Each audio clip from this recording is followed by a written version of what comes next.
The Florida Gators were successful on Thursday night, taking down the St. Bonaventure Bonnies 77-62 in the first round of the NCAA tournament here in Dallas, Texas at the American Airlines Center. Igor Kulichov led all scorers with 20 points and 6 rebounds, while Chris Chioza had a terrific night for the Gators. The senior point guard went for 8 points, 11 assists, and 4 rebounds in 31 minutes of action, and guess what? He didn't turn the ball over once. It was a great night for Chioza, a senior in his last season with the Florida Gators. As mentioned before, the Gators will play Texas Tech on Saturday. They're 2-0 against the Red Raiders, all-time in program history, but the last matchup came in 1962. The Gators won that one in overtime, 81-79. And in our final story of the day, the Florida men's swimming team has won not 1, not 2, not 3, not 4, not 5, but 6 straight SEC championships. That was the final result out of College Station, where the Aggies won the women's title. That's a league record 39 SEC championships in swimming for the Gator men, with 17 more for the women. Pretty good. While Gator soccer is on the upswing, Florida football continues to struggle. The Gators lost to the Missouri Tigers 45-16 on Saturday afternoon, surrendering 42 points in back-to-back games for the first time since 1917. That year, Florida had 14 players on their roster because of World War I, scoring 47 points in the entire season. Interim head coach Randy Shannon highlighted the main issues from Saturday's game earlier today.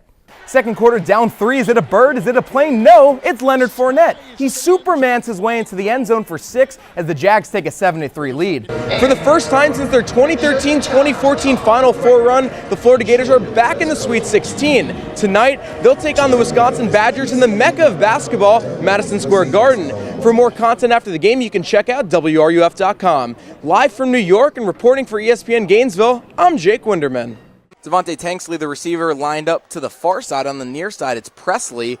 Richardson has Jenkins in the backfield, tight end on the line. Richardson's going to keep it, gets a block from Jenkins, cuts around the left side at the 5, beats a man, and he is in for 6. Eastside Rams officially on the board for the first time tonight.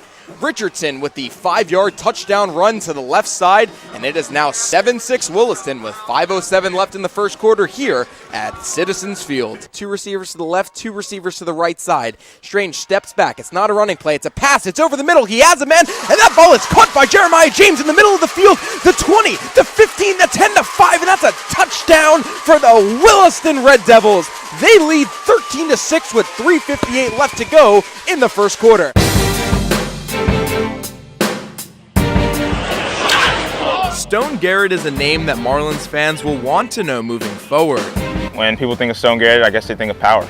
The Marlins drafted the power-hitting outfielder out of George Ranch, Texas in the 8th round. He was projected to go much higher in the draft. Pretty bad day, to be honest, because I had so much anxiety and felt helpless just, sliding through the draft. But honestly, it made me the player I am, lit the fire, in my heart to making the player I am. Garrett entered the Marlins minor league system as the 30th best prospect, but his 11 home runs, 933 OPS, and 46 RBIs in Batavia were good enough for him to be awarded the Marlins Minor League Player of the Year in 2015.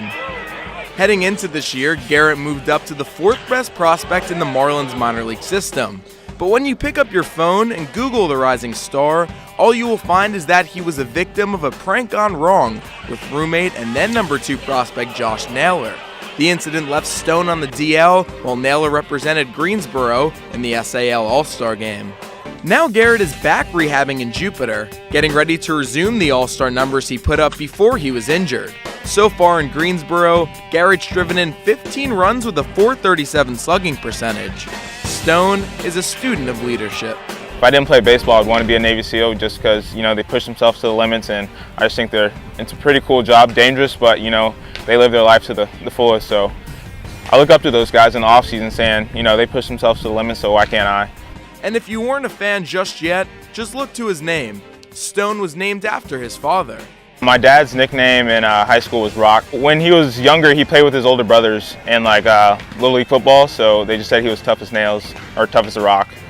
When Naylor was traded, Stone tweeted, "God works in mysterious ways." With Garrett on the DL, he was a diamond in the rough, a Stone everybody admires. Reporting from Marlins Clubhouse, I'm Jake Winderman.